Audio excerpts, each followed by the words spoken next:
Ornisha Banerjee, scholar of the Department of IR JU. Our speaker and Professor Zad Mahmood has joined us. So it is my privilege to welcome Sir and all of you to today's session of the 10-day workshop on research methodology in IR organized by the Jadavpur Association of International Relations.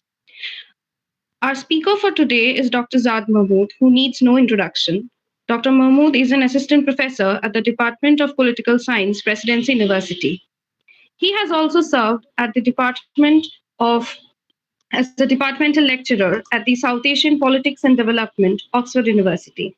He has been a lecturer at the Department of Political Science at the St. Anandaram Jaipuria College. Dr. Mahmood had completed his PhD in Politics and International Studies from the School of Oriental and African Studies, University of London. He has made generous contributions to the field of academics by authoring several books and journals on various interesting topics, with specific interests in areas of political economy, policy reform, capital-labor interaction, and more. The topic that he is going to talk on today is the idea of case study in research methodology. As we all know, case study is a very important and perhaps the most widely used research design in international relations today. Across the disciplines, subfields of security studies, international political economy, foreign policy analysis, international political theory, case studies have become extremely important.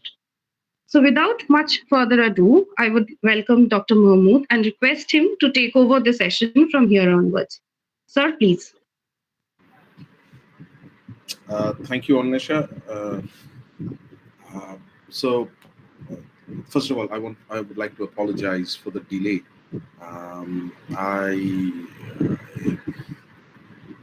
Let's say I was aware of the case study workshop. I just fell asleep. But now that's over. I'm very sorry for the delay.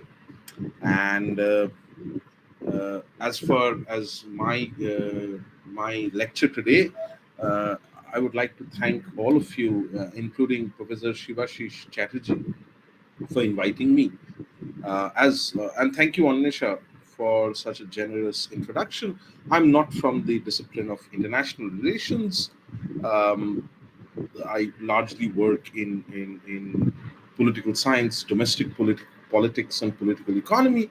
And case study has been something that everyone uses. And there has been some kind of a debate over case study that, where do you put case study, whether this is a quantitative method or a qualitative method, or what is the perfect case study. And so what I intend to do in my lecture is I want to give you a broad overview of what case studies are. And I want to do this within an hour so that we have plenty of time for question and answer. And if you have any queries, we can discuss them. So I would just like to share my slides.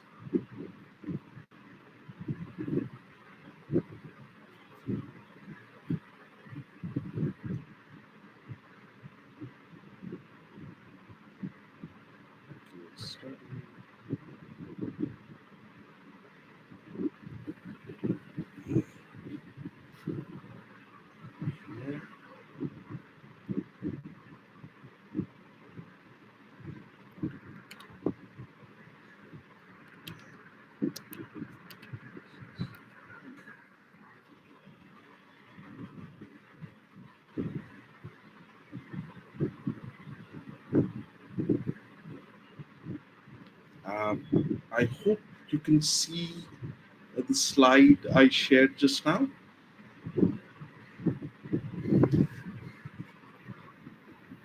Okay, great. So basically, when we think about case study, the idea of a case study is that we want to study something, an event, a particular geographical space, or phenomena within its context, right?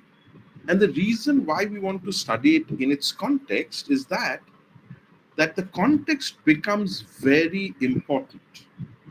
in explaining the phenomena. Sometimes the boundaries between the phenomena and the context, the event and the location of the event, those boundaries are not very clear. And so we think that when we want to study a particular event or a phenomena, we have to study it in its entirety.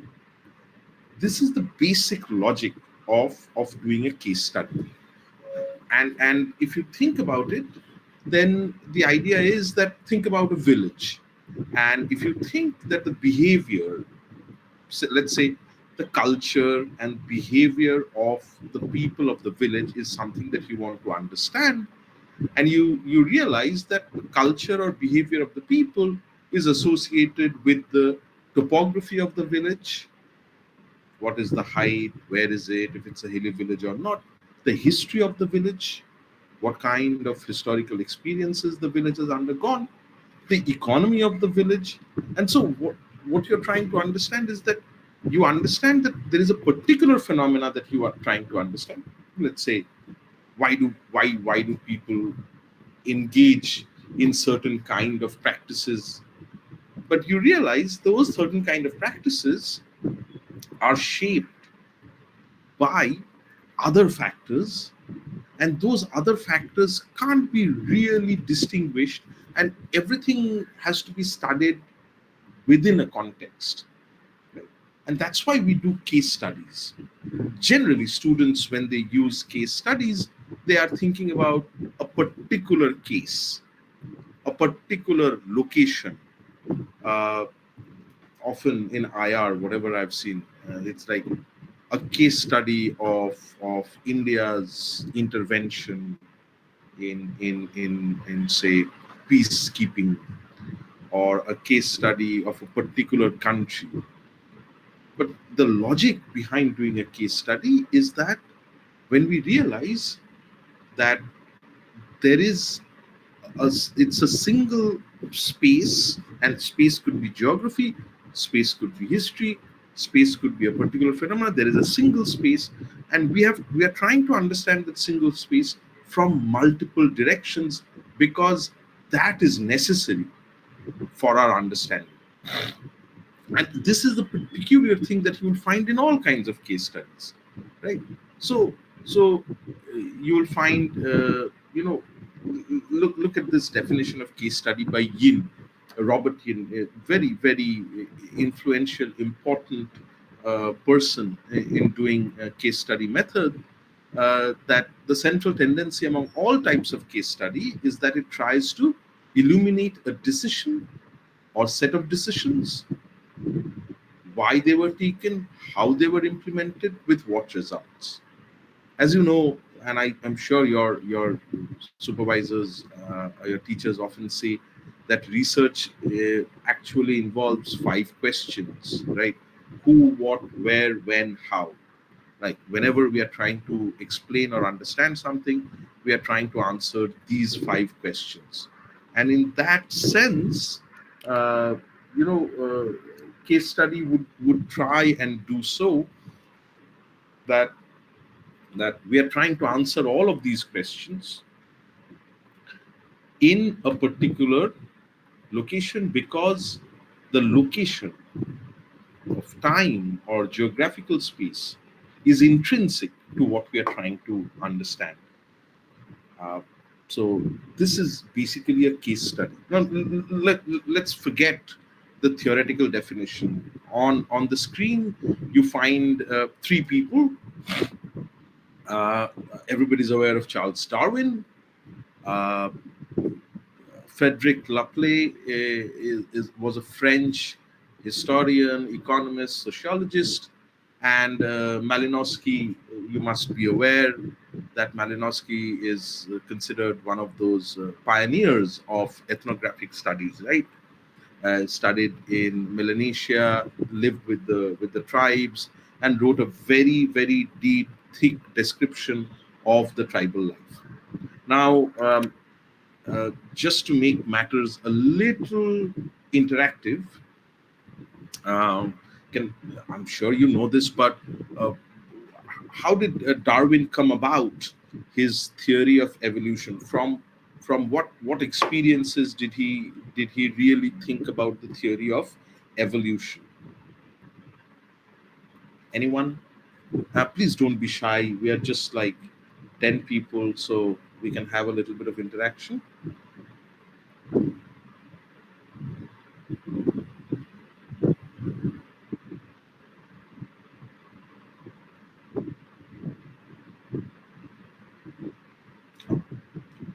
Don't worry.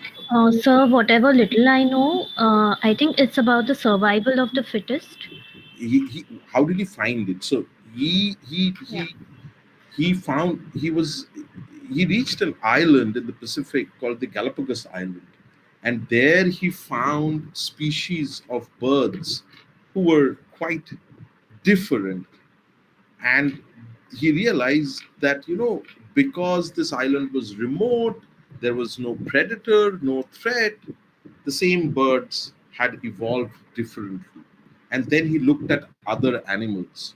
So basically he studied a island which was remote. The context of the island was different because there were no human beings.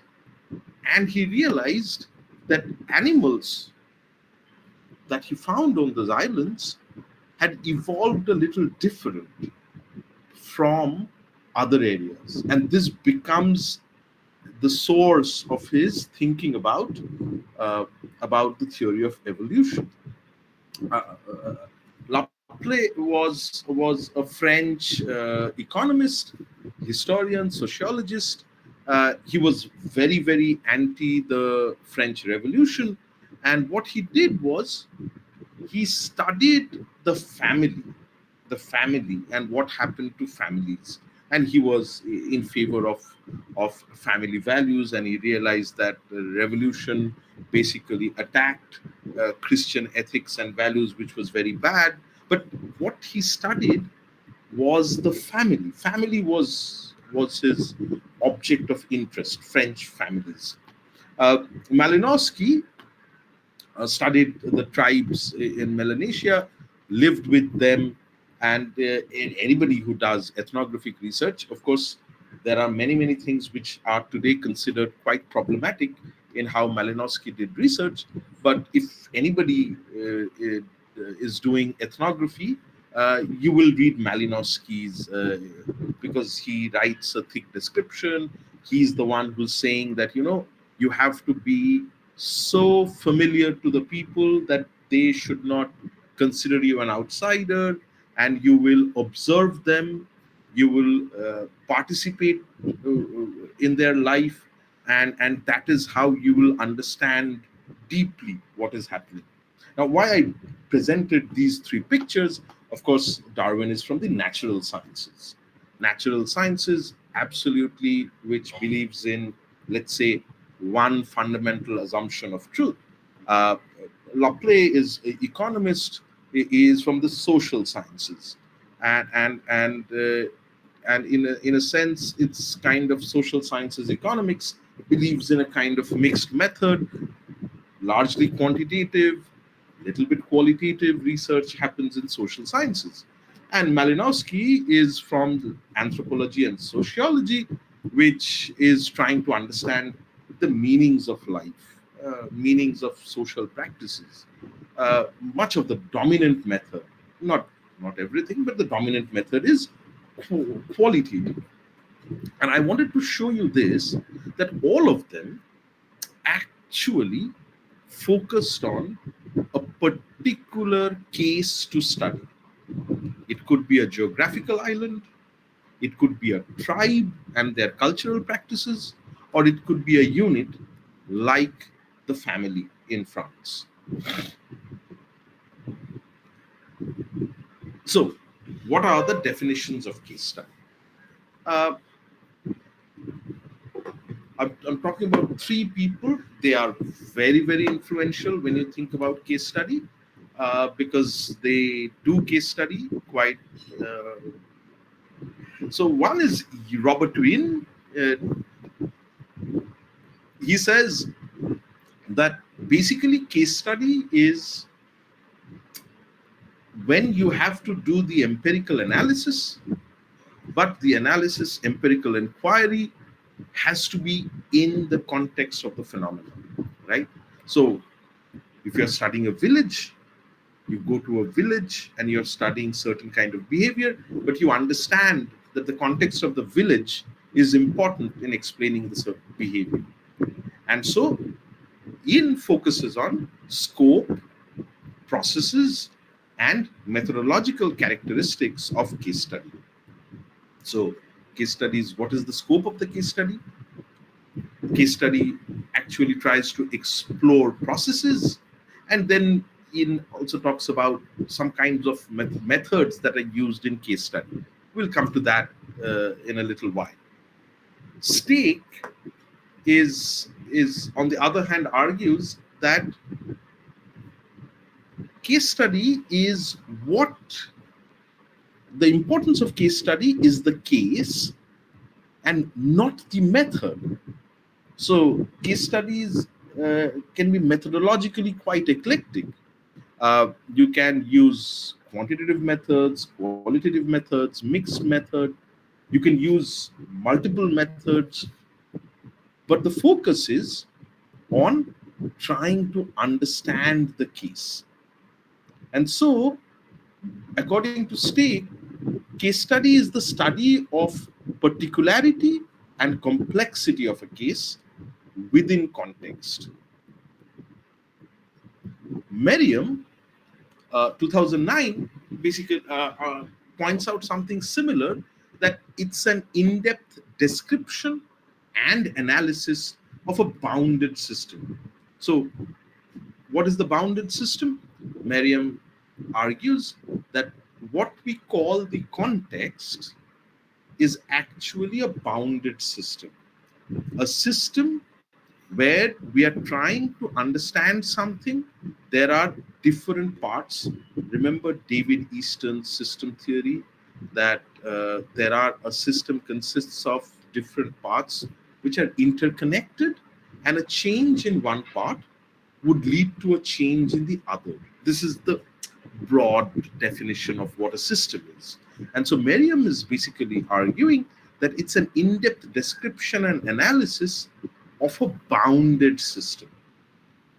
Context is the bounded system. Whatever are the factors which affect uh, our object of interest would be part of that bounded system, and we are trying to study it along with other factors. This is the basic idea of case study, definition of case study. Um, so,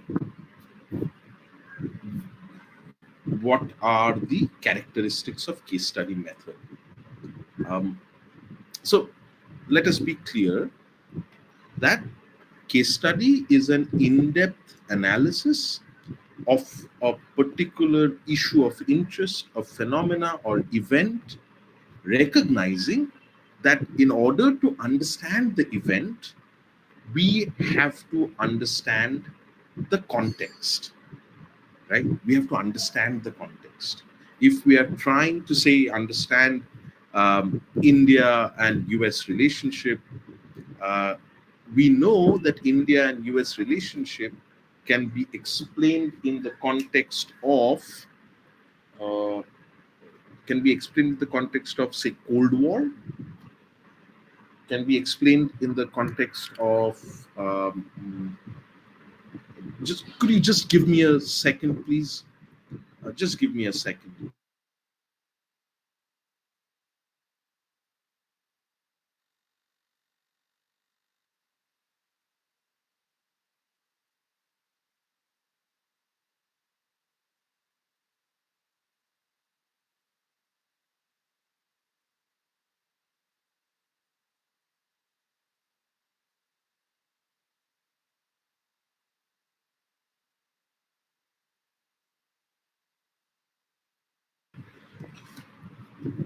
Sorry. Sorry. Uh, so, the fundamental goal of case study research is to conduct an in-depth analysis, recognizing that uh, the context matters. In case of, say, international relations, and correct me if I'm mistaken, that let's say, suppose we want to understand the relationship between, say, India and America in a particular time period, we recognize that this behavior, how they interact, would be shaped by, let's say, the broader structure of international politics, the competition that is taking place amongst the major power. Let's say China America relationship, or let's say Russia and America relationship. Uh, we also realize that this relationship is shaped by certain relevance of other countries. The context, let's say India's relationship to America would be different if let's say China becomes a superpower, or if China is not a superpower, and the geographical dynamics of international power is differently distributed. Similarly, when we think about social sciences, let's say you want to understand gender relationship, or you want to understand certain cultural practices, or you want to understand the relevance of religion, and there you realize that you need to explore how the participants, how the people uh, understand it, how the people interpret it, right? And so, in social sciences, particularly in sociology, anthropology, or even in politics, where the focus is in trying to explain the behavior of participants, you have to understand the perspective of participants. Let's say there is this very interesting research by Milan Vaishnav, and Milan Vaishnav raises the question that why do Indians vote for corrupt and criminal politicians, right? And if you see the number of criminal politicians or politicians with corruption charges has increased manifold in India. And so Milan Vaishnav does a study of Dharavi slum in Bombay, Mumbai. And even though Vaishnav is an economist, they do survey, but they study the people of Dharavi in order to try and understand what are the factors that shape their choice of electoral candidates. And through a questionnaire and survey, they they realize that for the people, for the voters of this particular area, uh, the ability of the politician to break the law, the ability of the politician to amass wealth, serves as a means to measure the strength of the politician, the capacity of the politician. এই যে একটা দেওয়ালে তোমরা সবসময় দেখো না, I hope everybody here understands Bangla, right? Man, is there someone who No, no? sir. Yeah. Purvi, so Yeah. could you just bear with me for 30 seconds? But you don't. Yes, sir. Yes, sir. Uh, so on the walls of Kolkata, there is a very famous political phrase, "Kajer manush, kacher manush," right?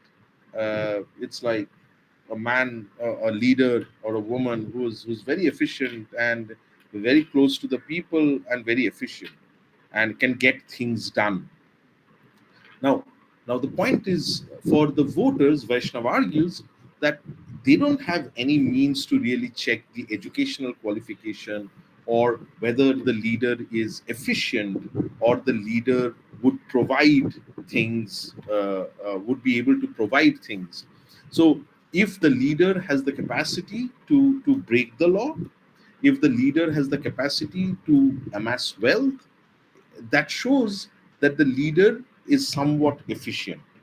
So, being corrupt also serves another purpose in India or any poor democracy. It not only shows that, okay, laws don't work, politicians are corrupt, but it also signals to the voters that this person can get things done, right? So you're trying to understand the perspective of the participants, and you can never understand the perspective without trying actually gathering the context. And the context would be the informality of the slum, the illegality that exists everywhere. And for these people, life is a struggle. They don't get many of the amenities which we take for granted, and so they would want a leader who can get things done. And so the perspective is different. And in order to understand the perspective, we have to understand the context. Why do these people think like this, right? And that is what case study actually helps us understand. So, in a sense, the methods that are used in case study, as I've shown you, can vary, right? It can be something like a survey, a survey questionnaire. It could be a focus group interview, a case study of students like you, focus group interview. It could be in-depth ethnographic interviews, or even participant observation or non-participant observation. So the methods that are employed in doing case studies actually can vary, right?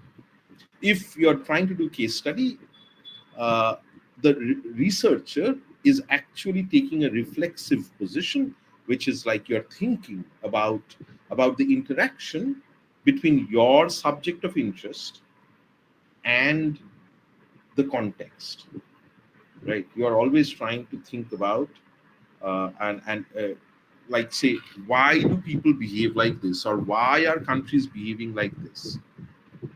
What are the factors which could influence such a behavior, right? And you're trying to reflect on that, and in that process, your own perceptions and interpretations become very important, particularly if you're doing, say, sociological or anthropological research, right? It's like, what do the people why do people behave in this particular manner? And you're trying to understand that behavior, and you're deeply thinking about, okay, why is this behavior like this? And and here, what is important is your own position, your own understanding of the world, your positionality becomes very important on how you interpret things. And so you become more and more aware of where are you coming from, how do you look at the world, the society, and everything. So the key point is that whenever you're trying to do a case study, you are actually convinced that this particular study requires a deep interrogation of the event or the phenomena or the along with the context. It requires you to explore how, if you're doing sociology, what do people feel, how do people look at it? If you're doing international relations, okay, the relationship between, or the foreign policy of a particular country is always in response to what is happening globally, what is happening in the neighborhood, the kind of international economic order that this country inhabits at a particular time. So trying to understand the context in depth, because you are convinced that without understanding the context having such a deep influence on the event, this study cannot be in depth. The method, it can be a range of methods that you can employ, which traditionally we divide into, say, qualitative and quantitative methods. Somebody can really say that, participant observation, uh, non-participant observation, ethnographic interviews, focus group, these are all part of qualitative method, and they are. On the other hand, if you are doing a structured interview, if you are doing, let's say, content analysis, of a range of documents. If you're employing a survey instrument, a large scale survey instruments, those would rather fall in the domain of quantitative research methods. And so the methods can be multiple and varied. The idea here is that in employing the method, you are aware of your own perceptions and how do you interpret reality and how do you interpret this particular phenomena. We can talk about it, but I'm sure you have had discussions over epistemology and ontology. Those discussions have happened, right? This has been going on for quite a few days, if I'm not too mistaken. Yes, sir. So I'm not going to talk about ontology and epistemology, but you have to be aware of your ontological and epistemological position, and you apply case study method. So because I'm talking about the importance of context, I thought that if I'm discussing case study, it is also important to talk about the context of case study, because if we are trying to understand case study, which talks about the importance of history, geography, politics, the context, let us try and think about the context of case study.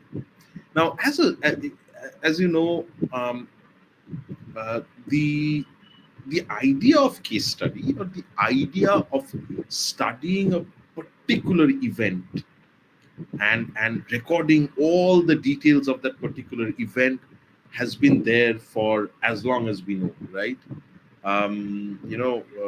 In political science, I guess uh, we say that the first written history is of the history of the Peloponnesian War between Sparta and Athens, which is the first documented and recorded history, and others, right? And what was that? It was really a very good description of the conflict and what was happening there. So, case study as a method or a methodology, we will talk about that, whether it's a method or a methodology, or whether it's none, has been around for as long as recorded history, right?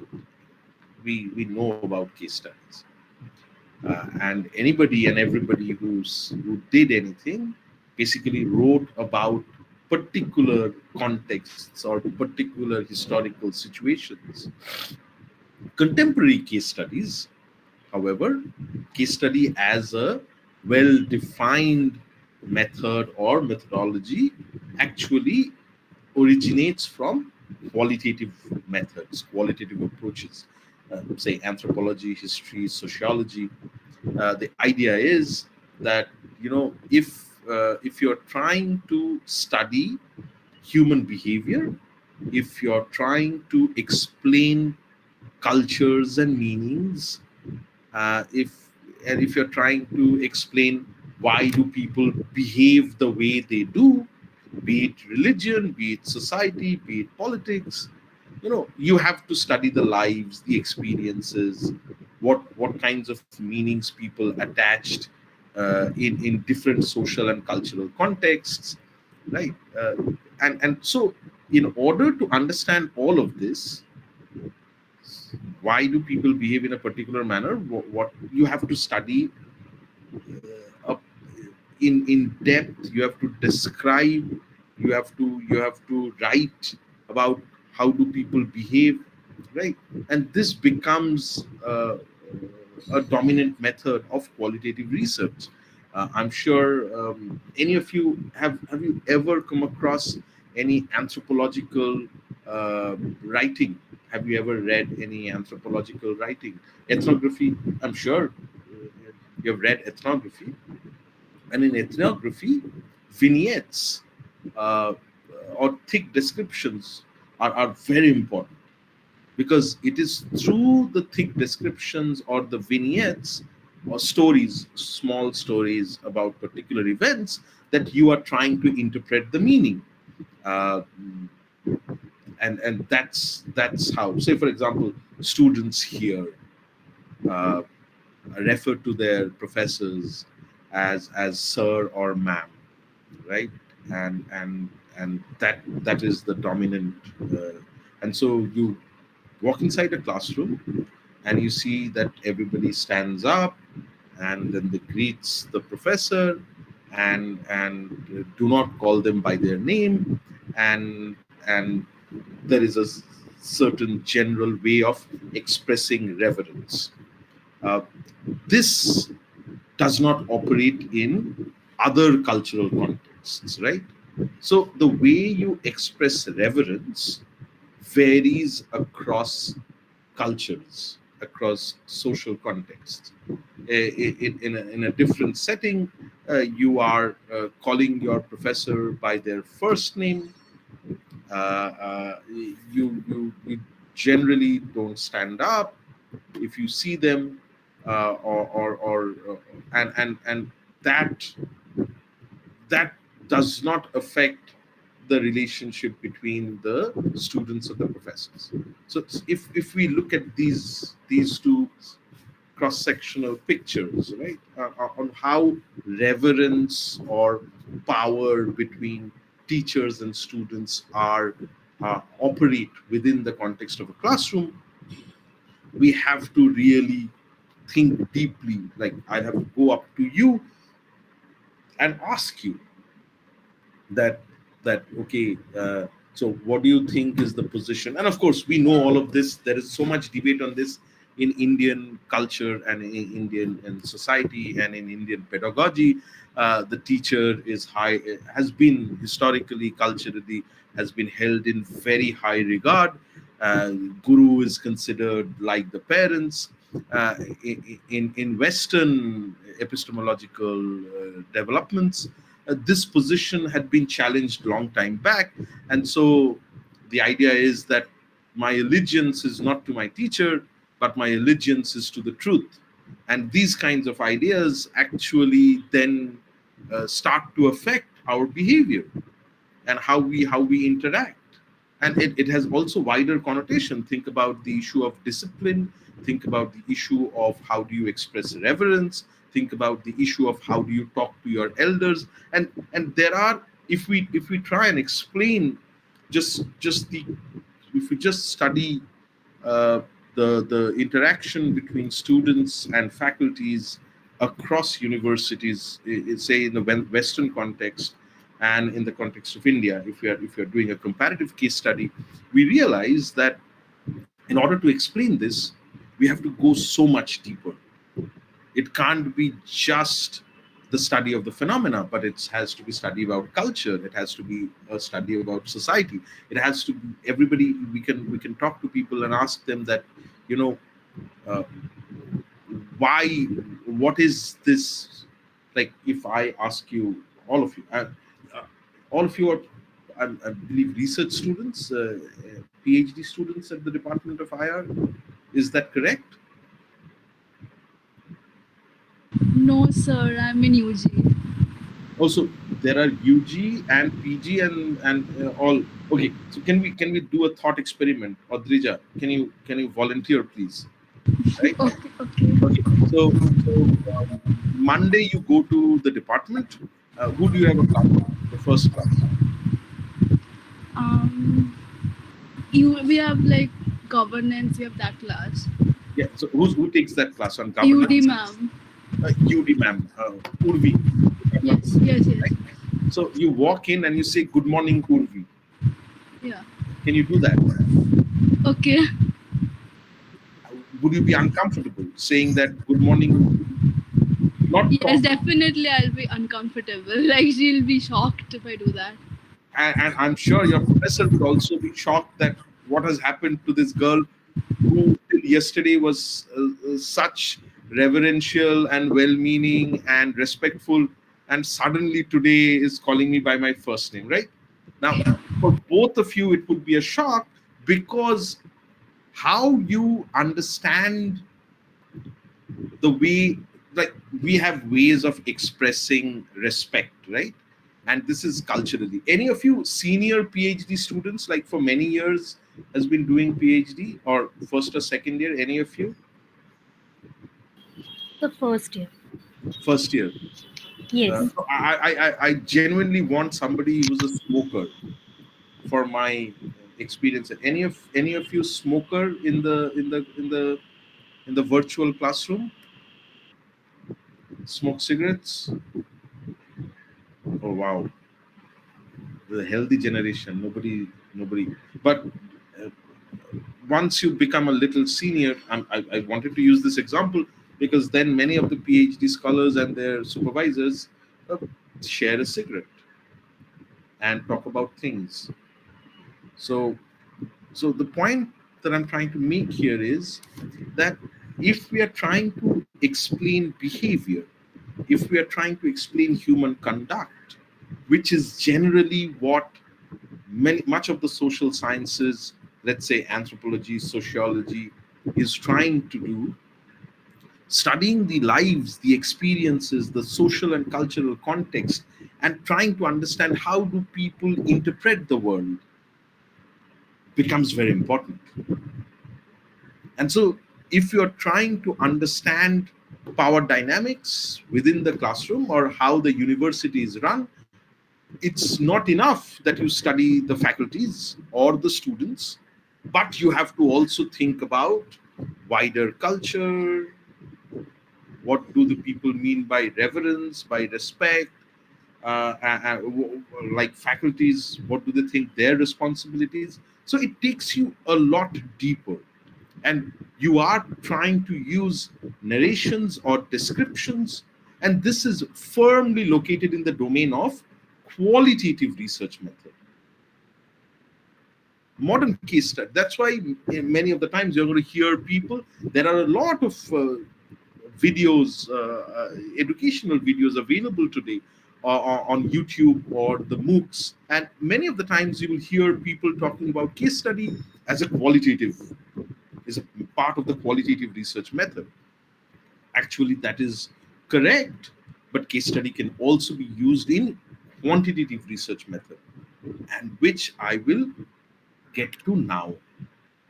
Now, the with the dominance of positivism, and this is where all the epistemological debates come in. With the dominance of positivism, case study also became used in quantitative studies. What kind? Now, you want to study a particular phenomena, you realize that the context is very important, yet methodologically, epistemologically, you are a positivist. You believe, I hope everybody knows the distinction between, say, positivism and interpretivism or constructivism.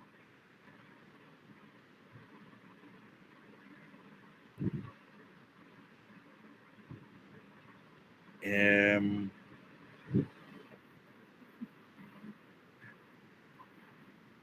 acha.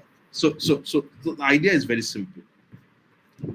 The idea is that, okay, Shagnik, okay, uh, okay, I want to be very brief because this can take an entire class, but the idea is this. Oh, Shagnik, you're sitting in a room listening to me. You're listening to this lecture, right? Now, the room is filled with furniture, something, and outside the room, uh, you have the neighborhood, you have the flat and the neighborhood. There are trees, roads, and other kinds of things. Now, Shagnik, could you tell me this, that if you are not observing the room, and if I start observing the room, will I see the same things as you do? Will I see the same almirah, same table, same bed, same window? Will I see the same things as you are seeing right now, Shagnik?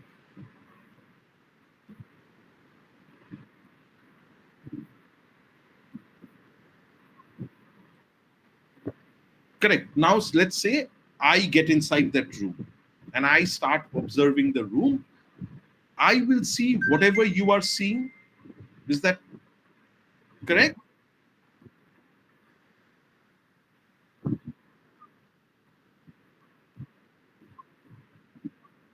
I might have a different perspective, but the idea is that if you are seeing the furnitures and the room color, I would also see the same thing. So here, Shagnik or Zad doesn't matter.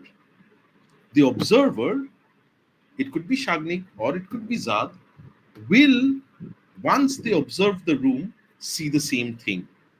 So the idea is that the world outside is objective, independent of the observer. It doesn't matter whether Shagnik is observing it or whether Zad is observing. It's independent, fixed, and it doesn't change with with the observer, right? This is the idea of positivism, that reality is fixed, objective, does not depend on the observer, and anybody and everybody, if they look at it, they will find the same kinds of results. This is the philosophy behind natural sciences. On the other hand, um, Audrija, can you help me with this? Okay. So I just want an experience from you. Uh, let's say, mm, do you feel, and I'm just asking generally, have you ever felt, you or anybody you know, have have okay, let's see. Okay, your university space, classroom, lecture hall, the field, the canteens, all the university spaces, do you think these spaces are gender neutral? That is, that as a woman, you feel that you have equal access over all these spaces compared to the men that who also occupy the same space. Do you think that you have equal access? Yes, I do feel. You do, right, Audrija? Yes. Now let's get out of the university. Okay, now let us talk about the city. Do you feel you have equal access? No, I don't. Okay, so you can clearly distinguish that between the confines of Jadavpur University, your experience of shared public space is different compared to outside the university, right? Yes, sir. Shagnik, do you ever feel a difference about from outside, compare that outside Jadavpur University and within Jadavpur University, and your ability to, let's say, access the space, that which means walking, talking, standing, going to places? Do you feel a difference যে যাদবপুরের গেটের বাইরে এবং গেটের ভেতরে একটা পরিবর্তন ঘটে? এটা কি তুমি ফিল করেছো কোনোদিন? Have you ever felt?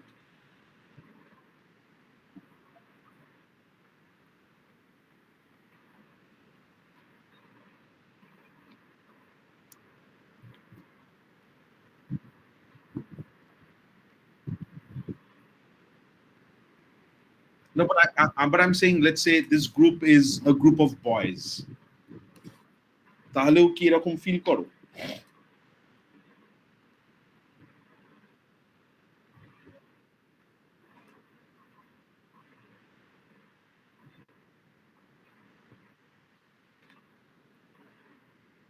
Okay, so you feel that outside, but I'm outside. So inside the university and outside, you are make both of you are trying to say that there is some difference.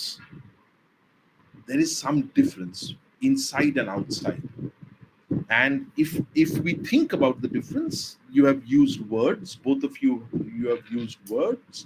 I have also used very very, very loaded words about gender neutral, access, but you have used words like it's not the same. People look at us differently, or the context, it's much more comfortable, the space is used. So if you really think about it, there is so much to really study, that what makes you feel this way? Why do you feel this distinction? Sir কিছু বলতে পারি আমি? Sure. Sir আমি বাংলাতে, মন্ত্রক Shah sir, আমি Yes, বাংলাতে please. বলছি স্যার। স্যার রিয়ালিটি এখানে ডিফারেন্ট আমাদের কাছে, যেটা পজিটিভিস্টদের কাছে রিয়ালিটি একটা ফিক্সড আইডিয়া, কিন্তু পোস্ট পজিটিভিজম মানে ডিফারেন্ট রিয়ালিটির সঙ্গে ডিল করা, অর্থাৎ প্রত্যেকটা ব্যক্তির কাছে রিয়ালিটি আলাদা, তো এটা অনেকটা সাবজেক্টিভ হয়ে যাচ্ছে। হ্যাঁ, মানে কিন্তু কিন্তু সাবজেক্টিভ হচ্ছে, এটা পোস্ট পজিটিভিজমের জন্য নয়। সাবজেক্টিভটা হচ্ছে যখন আমরা বলছি যে ইন্টারপ্রেটিভিজম বা কনস্ট্রাকটিভিজম, সেইটার জন্য এটা সাবজেক্টিভ হচ্ছে। কেন সাবজেক্টিভ হচ্ছে? সাবজেক্টিভ এই জন্য, ওকে, থ্যাংক ইউ মন্ত্রক।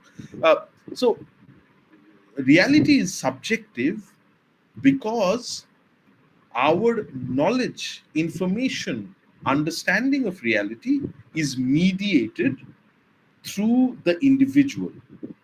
Without the individual, you cannot really think about, or like when we think about information or making sense of the world outside, the constructivists, the interpretivists, they would argue that all the knowledge about the external world is actually mediated through the observer. We are attaching meanings, and that's why reality is not fixed, not objective, not independent of the observer. Rather, reality is fluid, reality is subjective, reality is mediated by the observer. This is the interpretivist, constructivist epistemology, interpretivism. Now, positivism and interpretivism are the two ends. One says reality is objective, fixed, independent of the observer. Count all the trees in Jadavpur University, and you will get the same number. Doesn't matter whether Montrak is counting, Shagnik is counting, or Odrija is counting. Objective reality. On the other hand, subjective reality, that is the idea that reality is not fixed, it is subjective, and it is mediated through the observer. There, let's say, if we start thinking about things like, okay, how many people in Jadavpur are religious, right? I've used the word religious, right? And if we start counting, do you think we can objectively count this? I'll do a thought experiment here immediately. Uh, all of you, how many of you do not consider yourself as religious? Anyone says, no, I don't believe in religion, I'm absolutely irreligious? Is there anyone? So broadly, all of us are somewhat religious, right? Now, think about the extents of religiosity. What do we mean by being religious, right? If I ask you immediately, all of you, Jay, who amongst you has performed a religious ritual today? Have you done anything which your religion asks you to do today? How many would say in the positive? কেউ আছো যে আজকে তুমি যে ধর্ম মানো, সেই ধর্মে যা করতে বলা হয়েছে সেগুলোর কিছু কাজ করেছো আজকে সারাদিনে? কোনো কাজ করেছো ধর্ম মেনে? Anyone? So religion, so when we think about religiosity, suddenly we get into a part where the reality cannot be that objective. What do you mean by religiosity? How do people interpret what is being religious actually varies. This gets into the domain of interpretism. Now, what post-positivism argues, so positivism, interpretivism, two dominant epistemologies.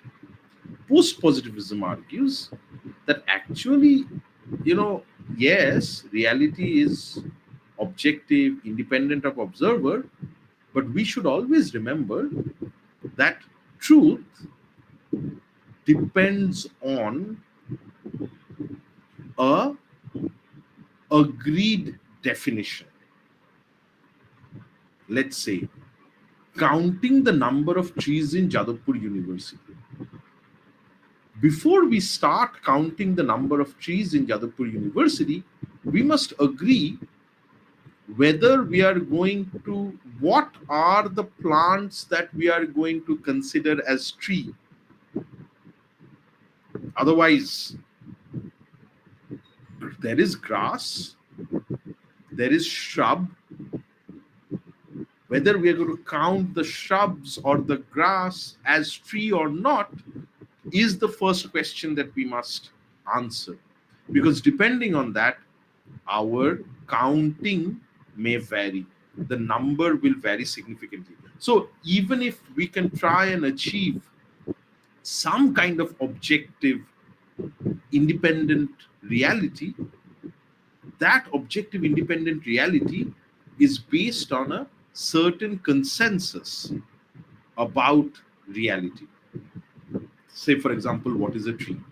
This is an example I give to all my students. When I was a student, okay, in geography, who can tell me this?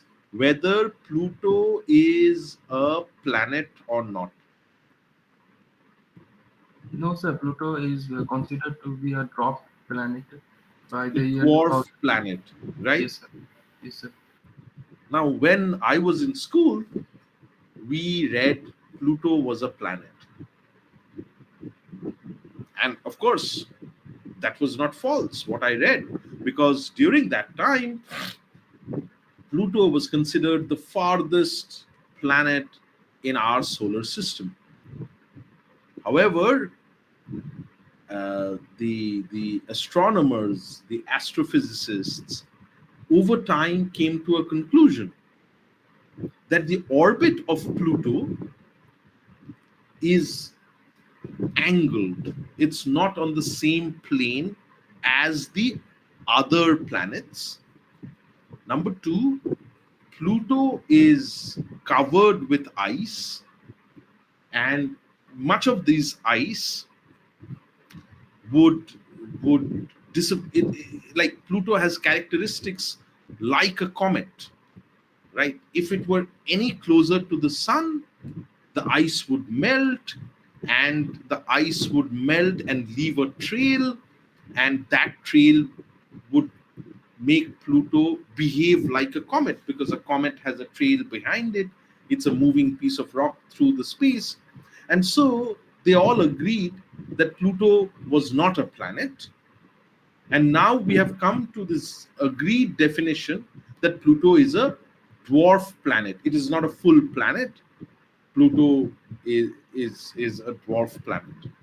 So when I was in school, which was not too many years ago, the reality was Pluto was a planet. Today, when you finish school, the reality is that Pluto is not a full-fledged planet. So post-positivism recognizes this, recognizes that behind the objective material world that we say, the positivists argue, there is a consensus, and that consensus is the truth paradigm. And paradigms can change depending on new kinds of findings. Got it? Post-positivism and positivism, the differences quickly. So modern case studies actually begin. Modern case study begins with the Chicago School of Sociology, 1920s and 50s, and Chicago School of Sociology. Chicago School, as you know, University of Chicago is one of the birthplaces of behavioralist revolution, and so Chicago School of Sociology actually introduces case studies, but these case studies are in medicine, in sociology, in political science, in anthropology, and these case studies are not based on interpretivist epistemology. They are based on a certain positivist methodology, right? So statistical methods are used, surveys are used, right? And case studies begin, right? Yeah, let's think of everybody's heard of Abhijit Binayak Banerjee, right? Esther Duflo and Abhijit Binayak Banerjee. I'm sure everybody's heard of them. Yes. Uh, why did you hear of him? কেন Nobel Nobel জিতেছিলেন তিনি তিনি মানে কি করে Nobel জিতেছেন, মানে কি এমন করেছেন যে ওনাকে নোবেল প্রাইজ দিতে হলো আমাদের? সে পভার্টি নিয়ে কাজ করেছেন তিনি, মানে অত ডেপথে জানি না, but just Anybody else? Anybody knows why Abhijit Binayak Banerjee was given the Nobel Prize? Okay, he was given the Nobel Prize, he along with Esther Duflo and another person, they were given the Nobel Prize for randomized controlled trial, RCT method. The idea of RCT method actually revolutionized our social science research, right? It allows us to do experiments in real life setting, randomized controlled trials, because we all knew in social sciences we could not do experiments, but RCTs are the closest to experiments that we can do. The idea is very similar to the kinds of methods that are used in medicine. So whenever, say, think about a medicine is brought and testing is done, what happens is that you want to understand whether conclusively whether the medicine is working or not. And so what do? Let's say you have a medicine to cure cold, common cold. You have a medicine to cure common cold. So the idea would be that you take a group of patients who are suffering from common cold. However, you know that the ability of the body to heal itself, let's say everybody has cold, but our body has a mechanism to fight cold, and the ability depends on, let's say, your age, your overall health, your genetics, and what you eat, where do you live, all of those factors come into play. So what you do is you take a group of people who are suffering from common cold and you try to make that group as random as possible, because you want to take care of all of these other factors which affect our well-being, our ability to heal. And then you divide the group into two parts. One would be the control, the other would be the trial. And you give both the control and the trial the medicine, except for one group, which is the control, the medicine is a placebo.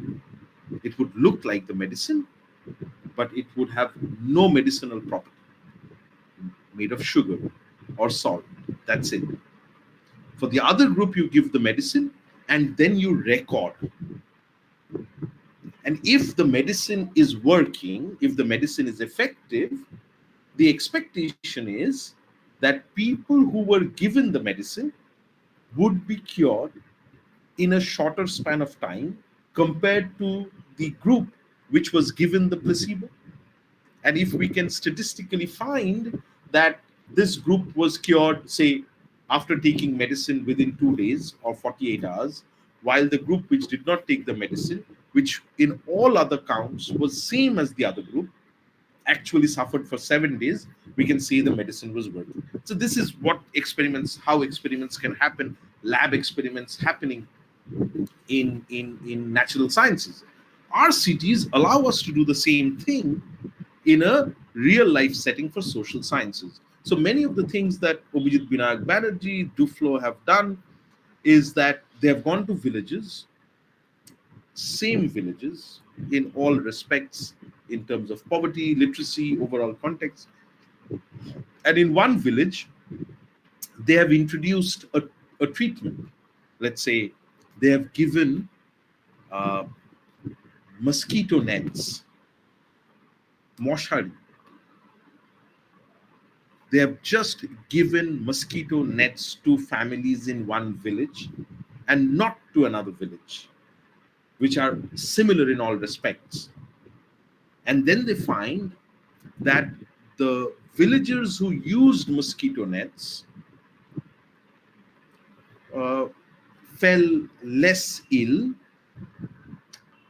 did not have to spend as much on doctors, and overall, that leads to a change in their economic well-being because they were less ill, they could work more, they didn't have to go to the doctors. And so one of the poverty alleviation methods could just simply be provide mosquito nets to poor families. They have done many wonderful experiments. They have a book which is easily accessible and readable, Poor Economics. If you get a chance, do read the book. It's very interesting book.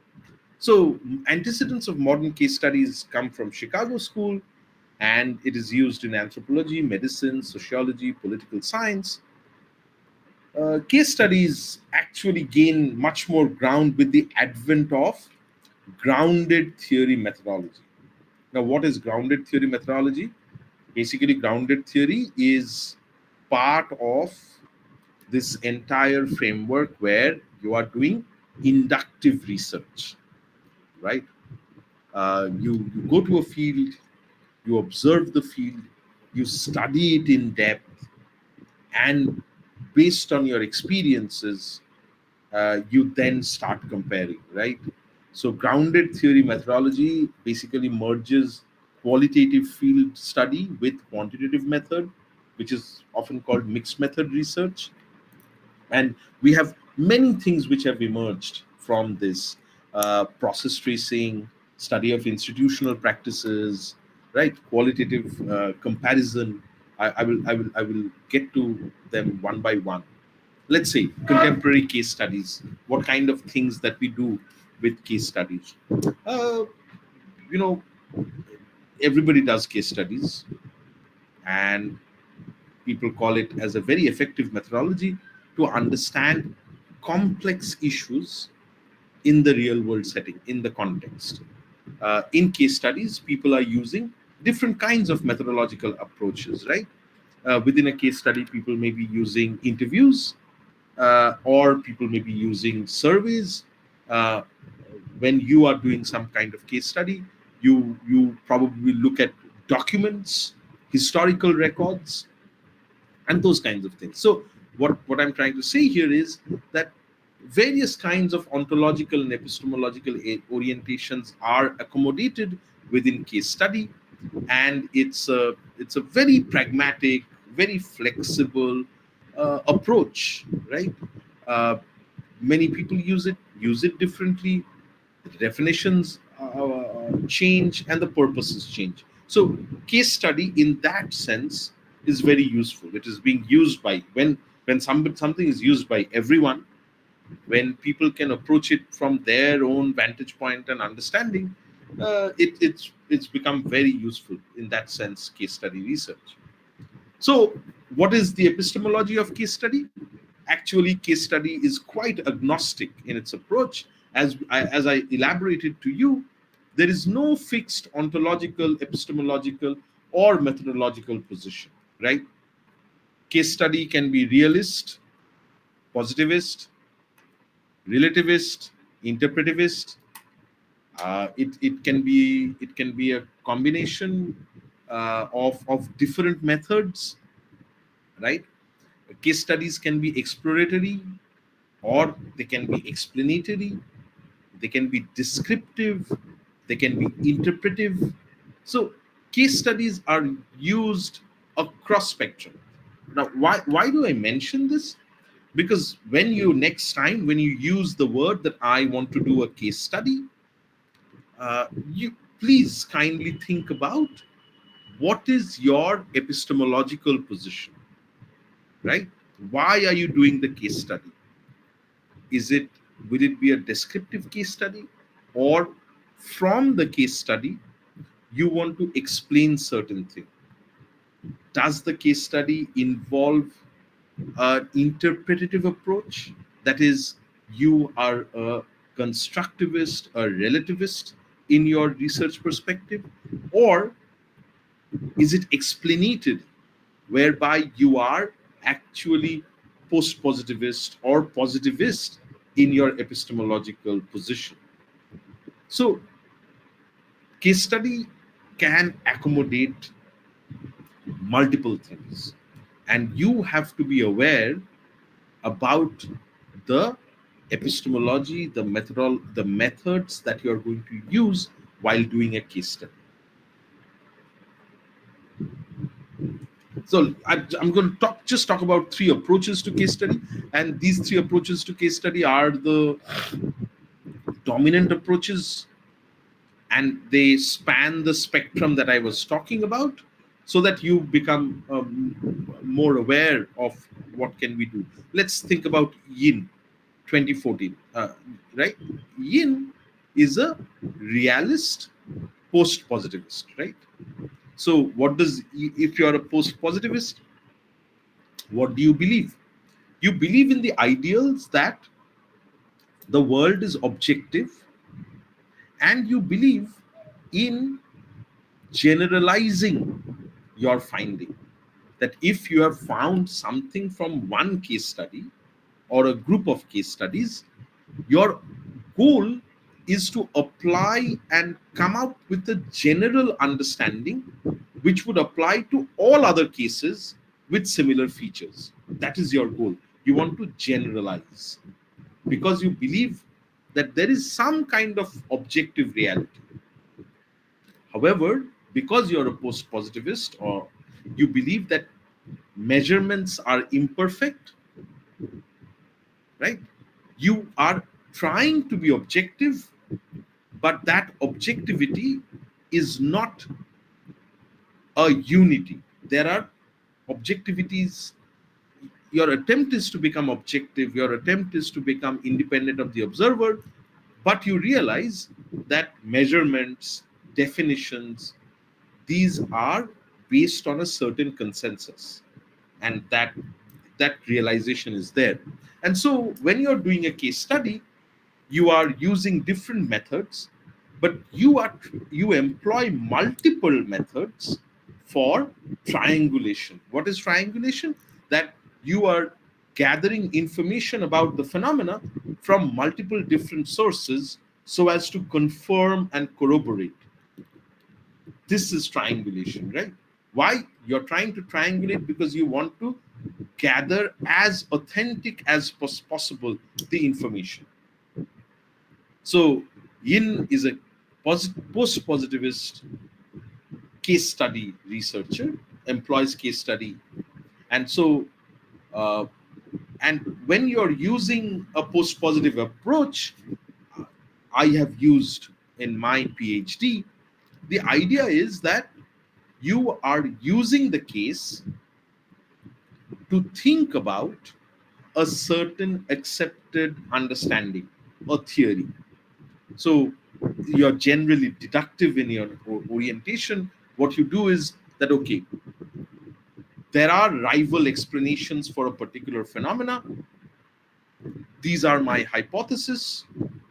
I want to apply these hypotheses on a particular case study to see which one of them stand the scrutiny and can be accepted, and which are the ones which fail, right?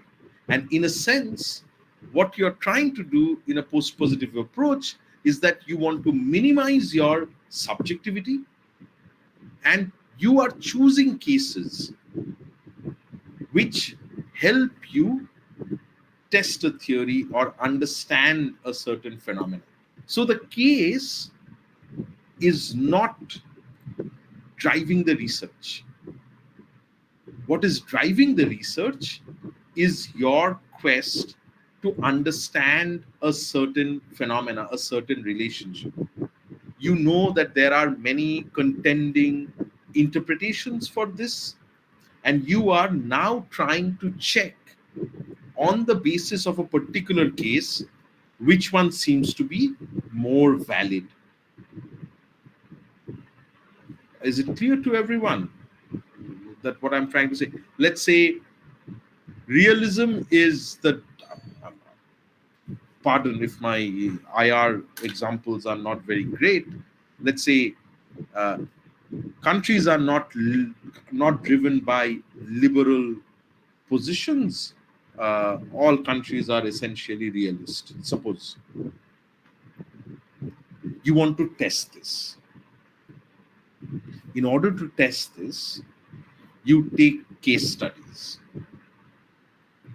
You take examples of countries where countries are behaving in a manner to help other countries without any explicit interest. And you look at these cases, and if you can find in these cases that even though apparently these countries were behaving altruistically, following the liberal paradigm, they behaved according to the liberal paradigm, but I have looked at these cases and how these countries took these decisions, and I show that the interests of their own country was what was driving all these countries. And so it was always a realist uh, attempt to promote self-interest rather than liberal approach. And that's why I'm arguing countries, I reject the hypothesis that countries are driven by some kind of liberal impetus. They are ultimately driven by realist concerns of power and stuff. In this case, you have done case study, you have looked at cases, but the selection of cases was to ensure that you could prove or disprove your hypothesis, right?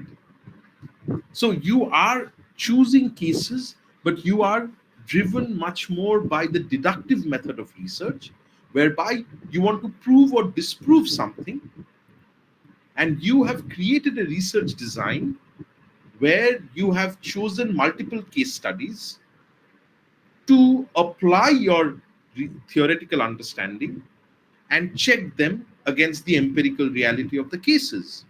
And based on that, you will either reject or accept or modify your theoretical understanding. So the selection of case is according to the relevance of the issue, the relevance of the theoretical position. This is the post positivist approach to case studies.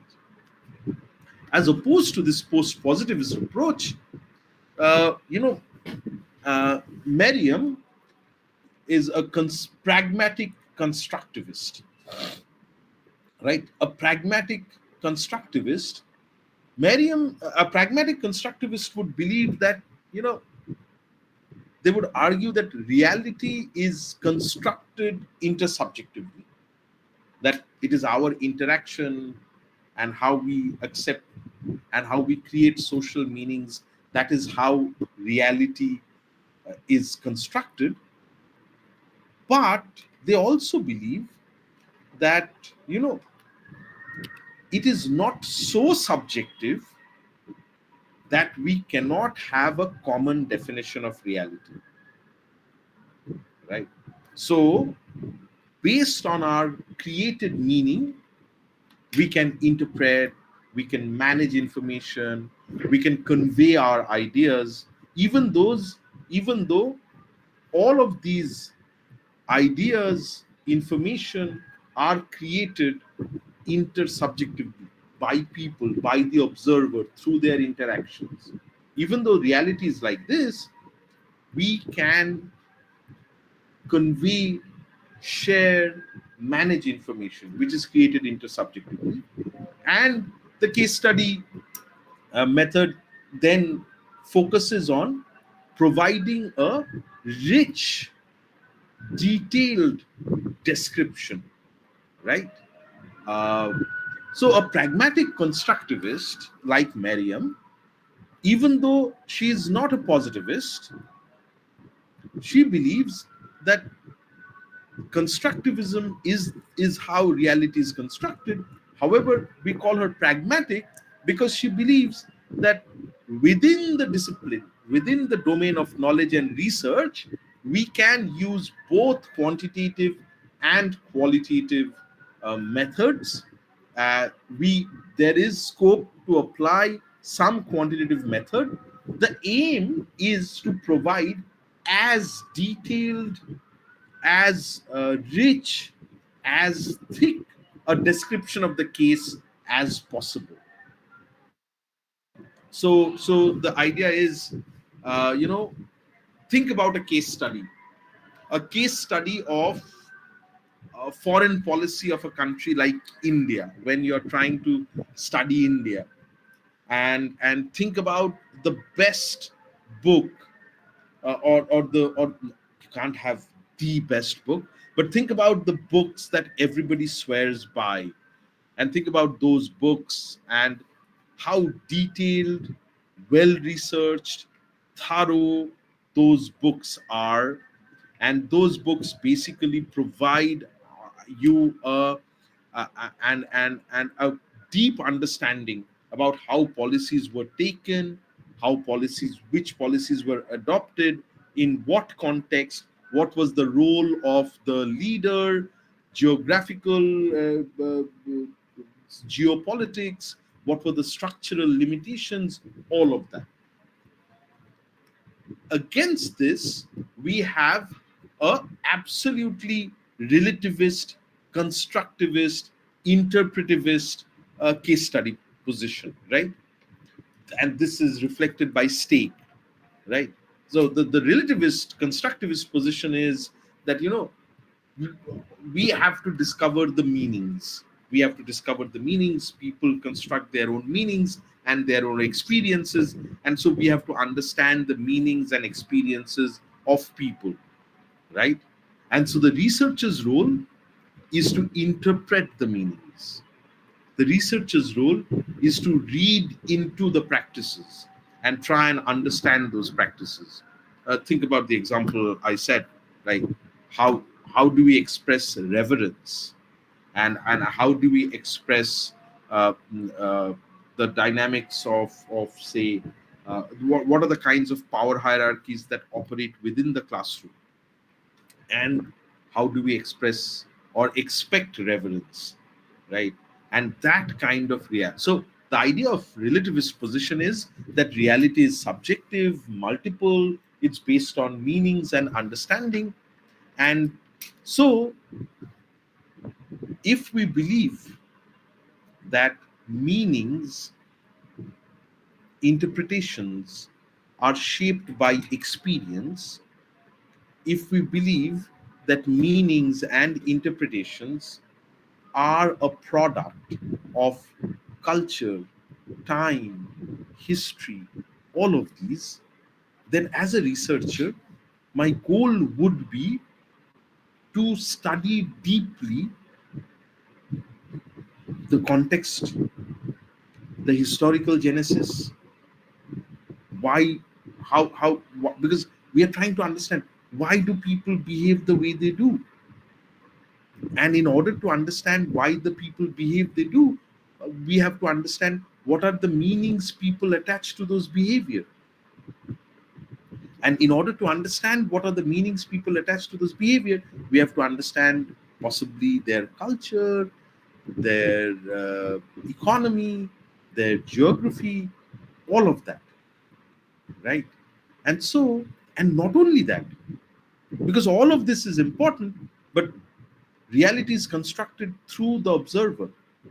It is interpretivist. So we also have to understand how does a particular individual, or how do the people make sense of this meaning.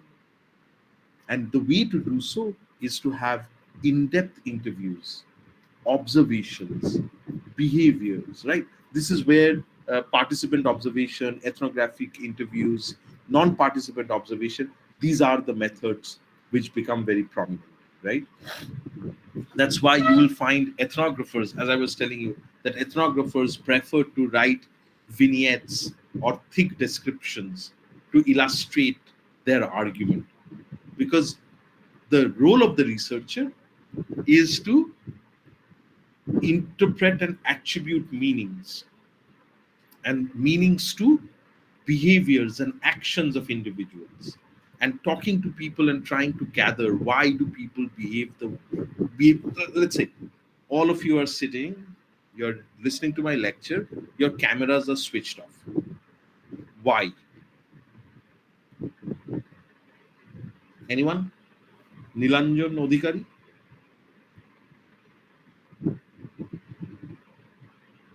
No, you don't have to switch on your camera. I'm just asking, why is your camera switched off?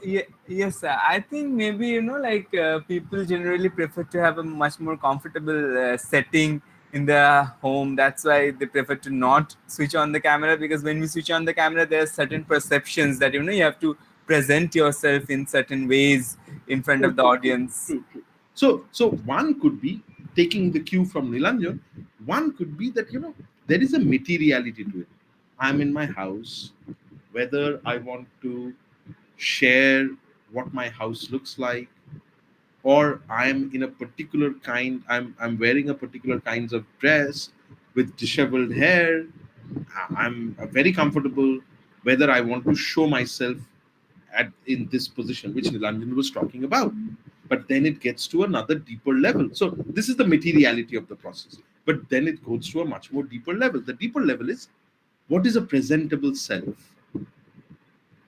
What do you think is a presentable house? What do you think is a presentable self? Because you have attached some meaning to it, right? And therein comes a deeper engagement with Nilanjan, speaking to Nilanjan and trying to get a sense from Nilanjan is what is this socially acceptable presence of an individual, of a house, or how you would want to present yourself, and where do we get these categories or these ideas of what is a presentable self? And that would need a deeper interrogation. Of course, Nilanjan, you have this information, what is a presentable self and vis-a-vis what is a comfortable self, but but how do we make that distinction? Where did you find that distinction? That would force you to reflect, that would force you to think about your knowledge. How have you constructed that knowledge? How have you interpreted that knowledge, right? And that would be a constructivist, interpretivist approach to case study. So here, the case is very important. It is the case which is going to inform your understanding. In the post-positivist model, your understanding, the theory, the hypothesis, those were very important, and the cases were there to either substantiate or reject. But when you have chosen a constructivist, interpretivist approach, the case itself is the most important thing, because the case is going to inform you about things. I hope these distinctions are clear to all of you. So, quickly, methodologically eclectic, case studies rest along that quantitative qualitative continuum. I can show you quantitative case studies. Most of the case studies are qualitative. Case or cases are selected for what they can inform us about a topic of interest. So we can have a case in itself, like the interpretivist argument, where the case helps you understand social or political reality, or we can have a case for understanding. So I already have an understanding.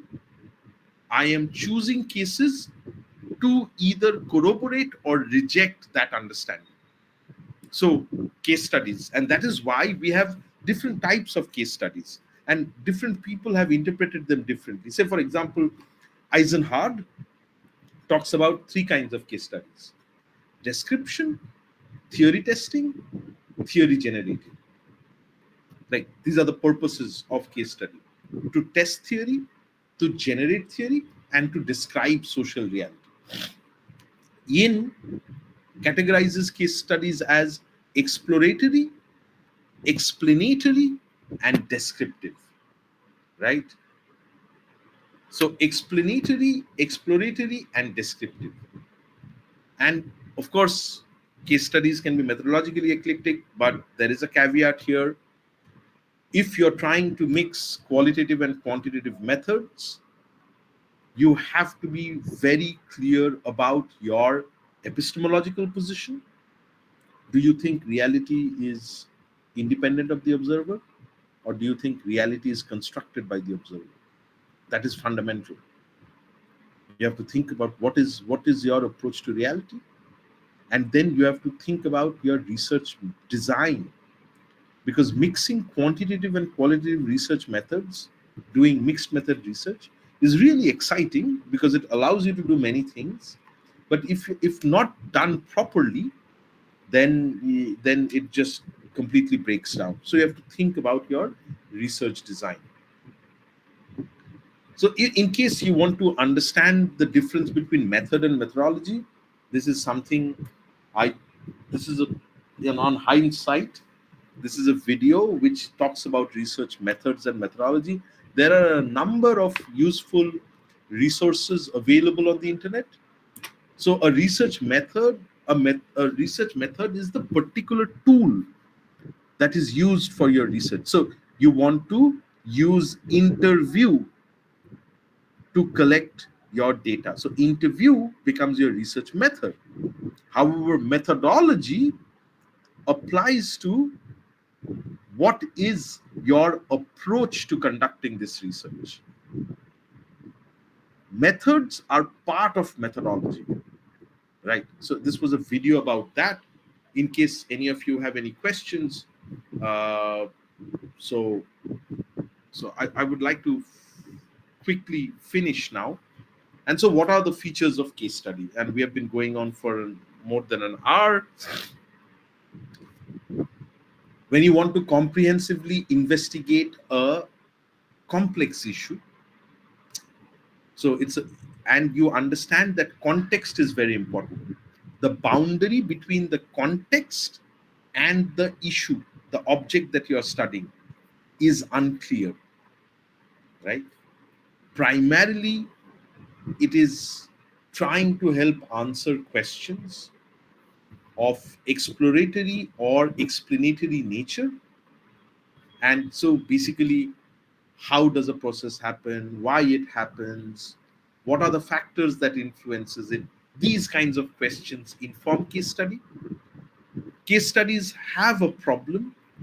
The problem is that you have to be very clear about bounding the case. Bounding the case is basically drawing the boundaries of the case. Say you want to understand the behavior of students in universities, in political participation or attitude to politics amongst young adults in Indian universities. So you want to understand how young people like you look at politics, partake in politics, or not participate in politics. What do you understand by politics? You want to do a case study. So genuinely, the object of the case study is the university and the students of the university, right? In Indian universities. And so you're trying to think about deeply. But you yourself is not only constituted by the university. You have a family, you live somewhere else, you come from different classes, come from different parts of India. So there are so many other things that affect your political behavior.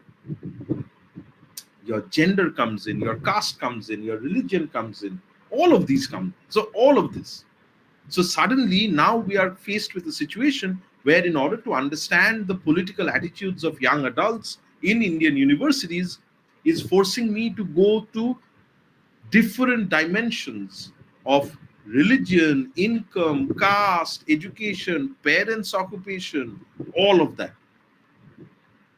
So, an important part of doing case study is defining the case and bounding the case, which is like, this is the boundary of my case study.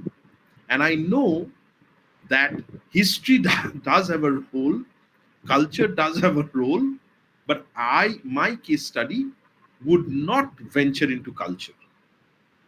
You're bounding your case study because social reality is complicated.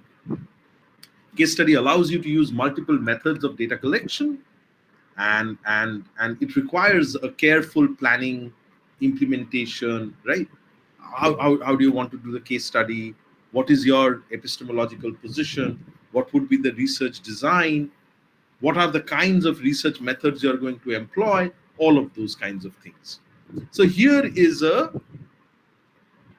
let's say, a tabular form of what is there and what I've been speaking for the last more than 1 hour. So what is the case? The case is something of your interest or your unit of analysis.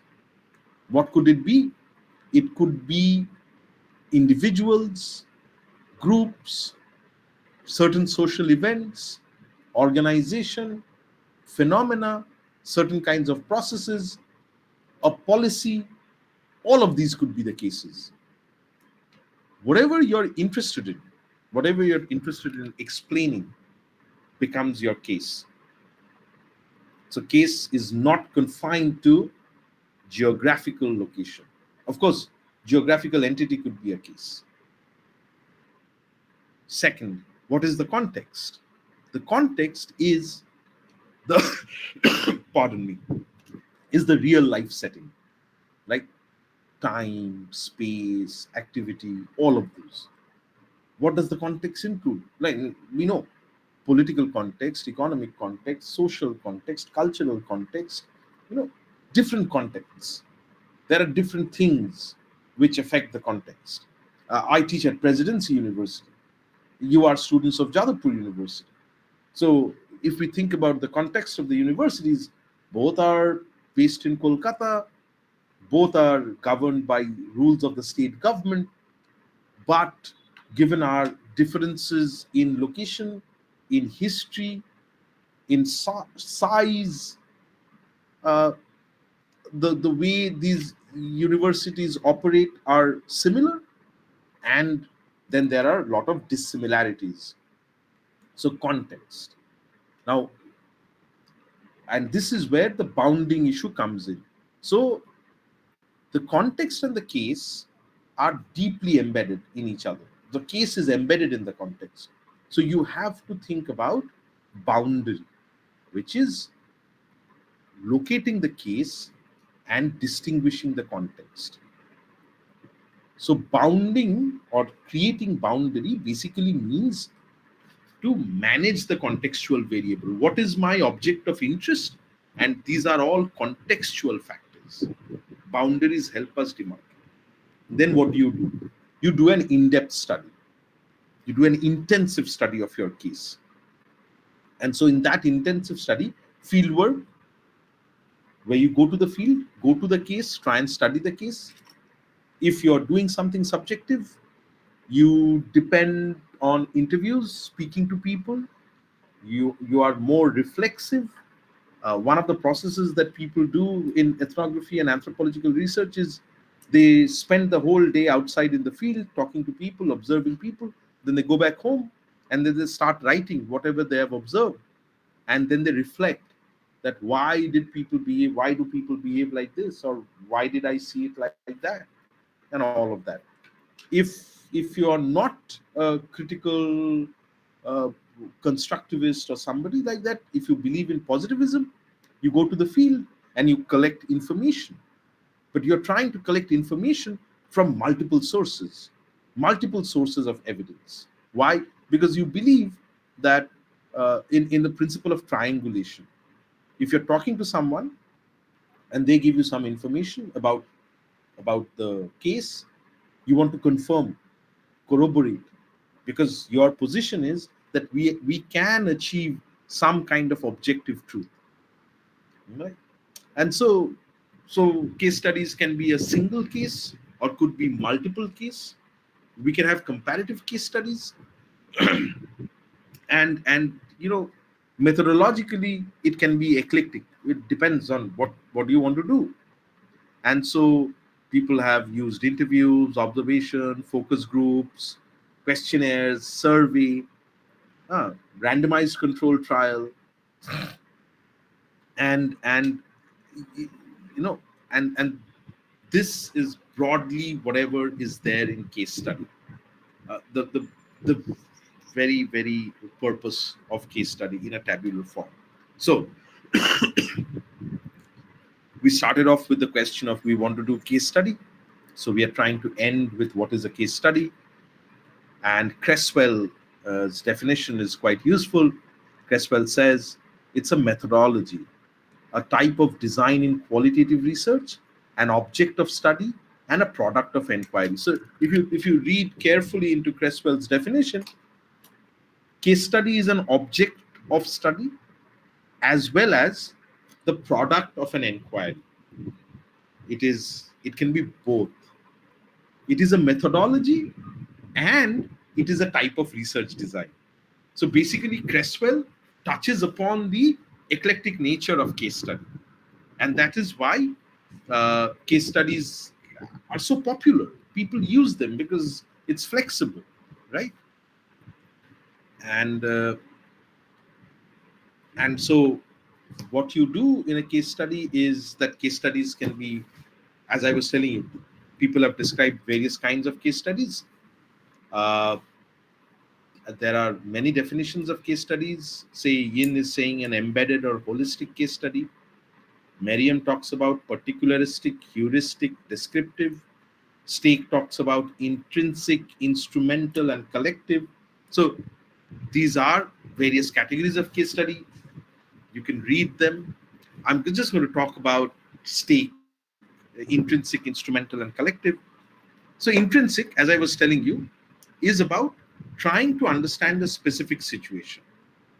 Why some things occur in one place, not in another place. These kinds of questions. And you are trying to explain that. So the case study helps you understand a specific situation. Let's say there is poverty, there is illiteracy, there is oppression, there is exploitation, but revolution takes place in one context. Revolution does not take place in another context. So either you want to explain why does revolution take place, your interest is in explaining revolution, or your interest is in explaining the non-occurrence of revolution. Why doesn't revolution take place? And in order to answer that question, you would look at the case, study it in depth, and the case would intrinsically give you this answer. So that would be an intrinsic case study. An instrumental case study is when you want to understand what are the causes of revolution. So you are not interested in a particular country. You are interested to understand something greater. That when revolutions happen, or why revolutions happen. This is the broader question. And you choose number of cases, right? It's not the one case study you want to understand. You choose two cases. And there you try and derive the answer. The case is a means to some larger goal. This is instrumental case study. So the case is an instrument to achieve a goal. The goal is some wider study. The third type is comparative case study, right? Comparative case studies are very useful, very popular increasingly, because you're studying multiple cases at the same time. You choose cases according to the principles of most like or most unlike. So let's say, take for example, I want to understand. So suppose in Jadavpur University decides that how do we improve the the outcome, knowledge outcome, the pedagogic outcome for students.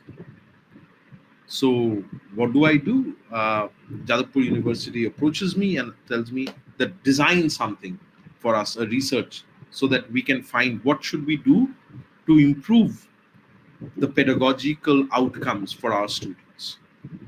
So what I'm going to do is I'm going to think of a comparative case study. So what is it that I want to understand? I want to understand it's a pedagogical outcome. I want to define that. What is the definition? That okay, maximum knowledge that a student acquires while at Jadavpur. Let's say this is my definition of pedagogical outcome. How can I ensure students acquire maximum knowledge? So, for every student who enters Jadavpur University, I give them a standardized test at the beginning of their class, first year, and then I give them another standardized test at the end of their 3 years or 5 years, whatever. And this difference in score would be some kind of measurement of knowledge. As you can clearly understand, that based on my choice of method, I am choosing positivist framework because I want to do a large scale survey and I want to do it.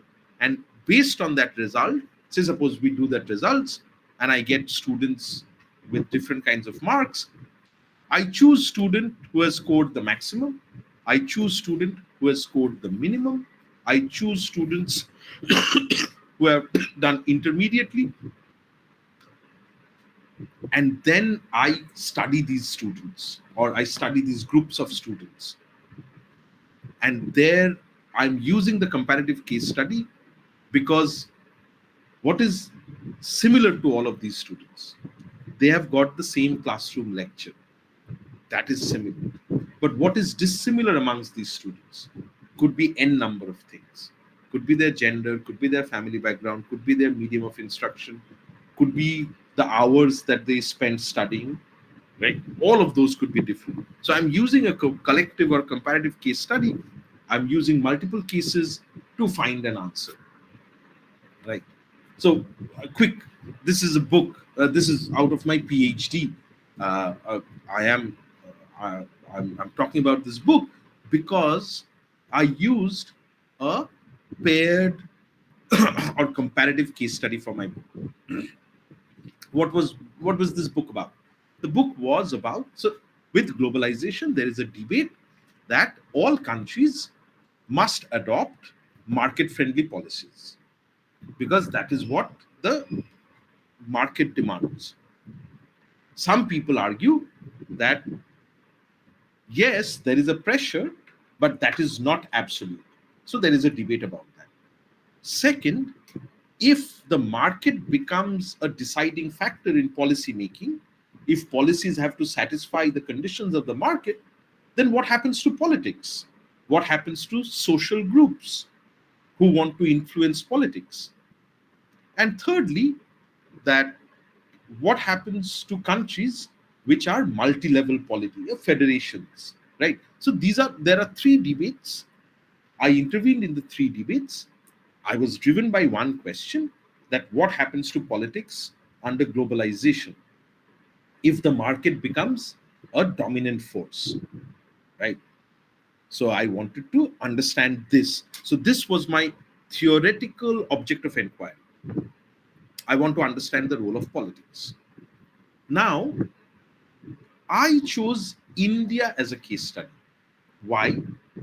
Because, okay, honestly, because I know India, I'm familiar with India. But that is not a good logic, academic logic, right? So the logic of India would be that, India liberalized its economy in 1991. Prior to that, all of you know, we have a mixed economic model. So in India, the state had a role in economy, but slowly that role is going away. Number two, in India, we know civil society, political groups like trade unions or associations, they have never been that powerful compared to the state. These are weak democracies, right? Democracies are not very strong. Or democracy understood in the wider sense of civil society participation, India is not strong. And third, because the state had a very important role in India, political parties always had an important role, politics had an important role, always had an important role. So, India would be a good case study to compare whether globalization and the ascendance of the market is having any effect in policy making or not. This was my theoretical logic, and I needed to narrow it down. So I looked at labor market. I look at labor market reforms, right? So what did I do? I did a subnational comparison of most like cases. Comparison can be on the basis of most like and most unlike, right? What is the most like cases?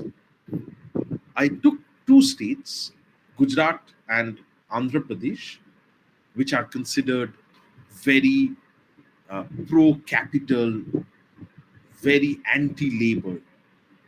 On the other hand, I chose states like Maharashtra and West Bengal, where actually I started off as a spectrum.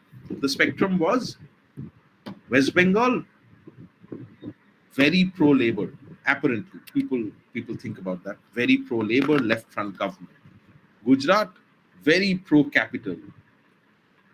BJP government and previously Congress government, two spectrums. And then we have Maharashtra and Andhra Pradesh, which are intermediate. But then I showed that this kind of political interpretation is wrong, and there are so many measurements to show. Economically, Andhra Pradesh and West Bengal are very similar. Economically, Maharashtra and Gujarat are very similar. In fact, politically also, Andhra Pradesh and West Bengal are not absolutely similar, but quite similar. Andhra Pradesh has a strong trade union movement. There was a time till the 1960s when the left was the principal opposition in the till the 1970s. The left was the principal opposition in the state. It's only in the 1980s with the rise of the TDP that the left lost its way. But Andhra Pradesh had a long left legacy, whereas Maharashtra and Gujarat were also very similar. So it was a methodological, it's a small comparison of four states, mixed method research. I did interviews, collected data, did not do any survey. As a PhD student, you don't have enough money to do survey, but you studied that. So this would be one kind of case study which I did, but it was a comparative case study. On the other hand, this is another book which we have published. This is a case study of West Bengal. The book is called Limits of Bargaining, and we wanted to understand how does, like, everybody talks about increasing relevance of business with globalization, liberalization, and people have talked about state business coalition. So we wanted to understand that, okay, businesses, capital has become ascendant, labor has become weak, there has been a decline of trade union. In this context, we want to understand, how do trade unions negotiate at the economic and the political level? What is the relationship between state and labor? Right? And here we looked at the case study of West Bengal. So it was a single state that we studied in depth, and the questions informing our case study was that how are trade unions negotiating with this weakness. So we did case study of collective bargaining. We looked at 30 odd firms, looked at what was happening in collective bargaining. We looked at labor disputes, records of labor disputes. What was the dispute about? Did it get settled or not settled? And we also looked at macro study of industrial relations, like how many strikes were happening in West Bengal, what was the political situation of West Bengal. Of course, as you know, like with the ascendance of Trinamool, the trade union situation changed dramatically, right? Because the stated position of the government has been that there should be no loss of mandates. So strikes or labor movement is not supported by the state, which was previously, of course, also it was not supported by the state, but there was some kind of, at least some tacit support from the state under the left, even though these ideas had begun to change a long back. But so the political context changed. So what was the context? We did another case study, but this was a single state case study. I'm just trying to give you an idea about different kinds of case study. Finally, why are case studies difficult? Because everybody does case study. I want to end with the note of caution. Case studies are very difficult. Not very difficult, somewhat difficult. At least we must remember the difficulty. Case studies, number one, depend on access. If you cannot access your case, no point in doing case studies, right? Case studies are preferred for more contemporary events. So if you're doing something historical, case studies are quite difficult. Case studies require rigorous research method, right? And probably multiple research methods, and they take a long time to undertake, right? Uh, if you're doing a qualitative case study, there is little basis for generalization. If you're doing some kind of quantitative mixed method case study, there is some scope for generalization. Uh, Bounding, environment and my case, that is the most difficult of case study.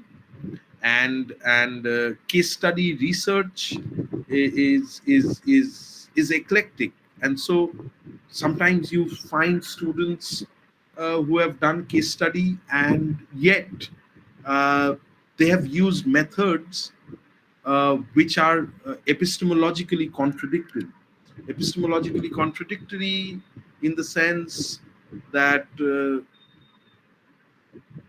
because of the confusion, because they have done case study, and because of the confusion, what they have done is they are not clear about whether they want to pursue the line of a constructivist or interpretivism, or whether they want to be positivist. And so they have done interviews, but the interviews are not in-depth interviews, or they have collected data through surveys, but the surveys are not designed for particular quantitative exercise. And so that kind of confusion happens very much. These are the three sources that I have used for making these lecture slides. And so this could be quite useful. But let me be frank, there are so many books on research methods which are available, which you can find on the internet. The only thing that I would recommend is that choose a book from a reputed publisher, right? Uh, don't just go with random sources, because that has been also a problem of information. So with that, I am done with case studies. Uh, I will share the slides if you want, and I'm happy to answer questions if you have any. But my experience tells me that students seldom have any questions. So, do you have any questions?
Agni, the point is, you are doing case studies because you believe that the context is influencing your case.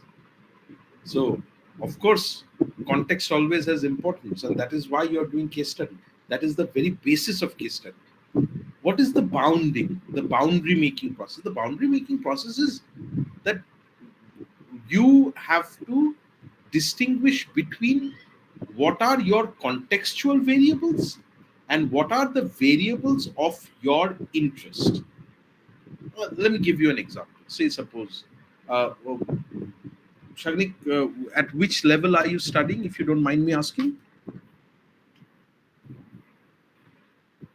Acha, PG1. You have to do a dissertation? Not now, next. Acha. So if you have to do a dissertation or sometimes, so let's say you want to let me talk about my research, because that would be the most easy explanation. I wanted to understand which why some states can change their labor laws, make it more flexible, while other states do not. So the case study was informed by this understanding that I wanted to. My object of inquiry was labor market flexibility. Why some states are flexible, some states are not. Now, in order to answer that question, just thinking logically, the first answer would be that labor laws are changed by the government.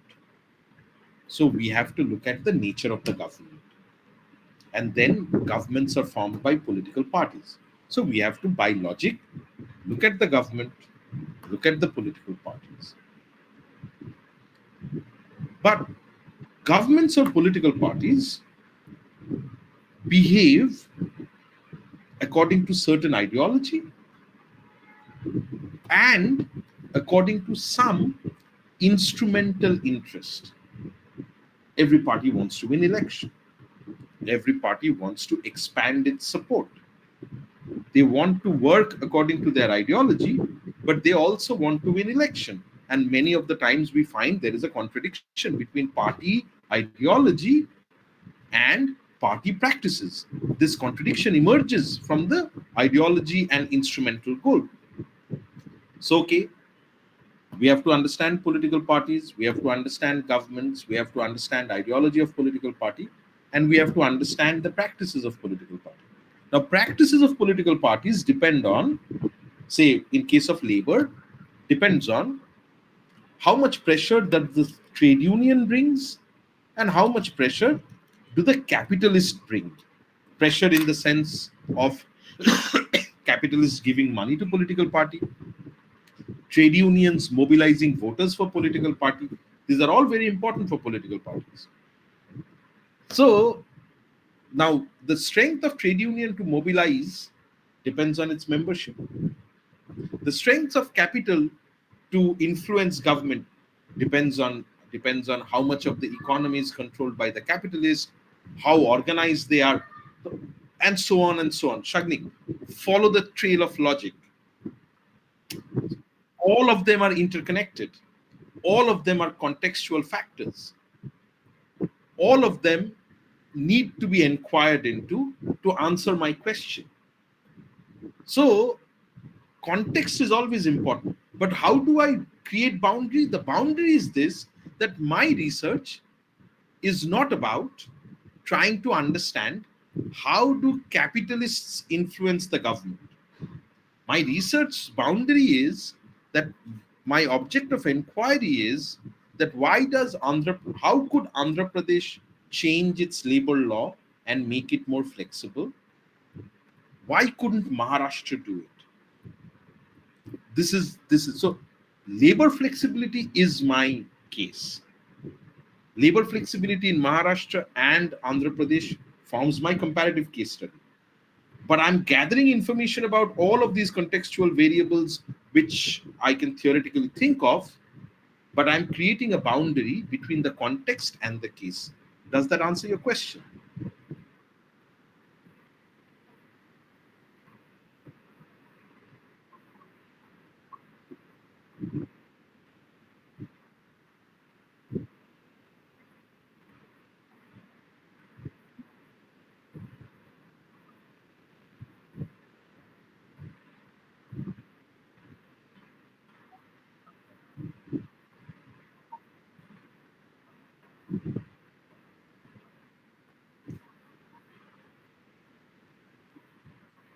Exactly, because if I don't create that boundary, then I would veer into interest group politics. How do parties behave? How do bureaucrats act? Right? All of those are important. But I have to create a boundary between my case and my context. Anybody else has any questions? Oh, wonderful then. Uh, Thank you for your patience. Thank you so much for the session, sir. Oh, you're welcome, Adrija, but I want to thank all of you for your patience.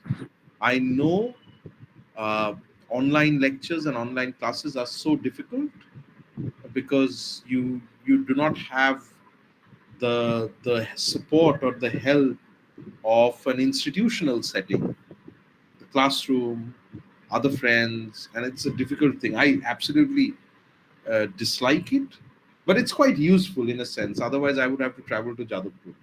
So it's very useful, and we couldn't have never done it on a Sunday. So thank you very much for your time and patience. I am if you have any query or if you ever want to get in touch, I my details are on the Presidency University website. Uh, uh, I'd be happy to help in any way.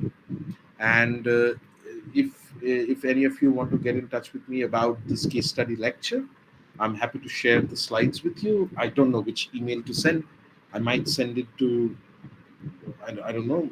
Otindro emailed me, so I could send it to him, or I could send it to any one of you, and that's it. So thank you very much.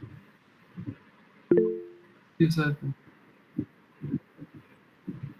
Welcome, welcome. Pleasure is all mine. Goodbye and good night.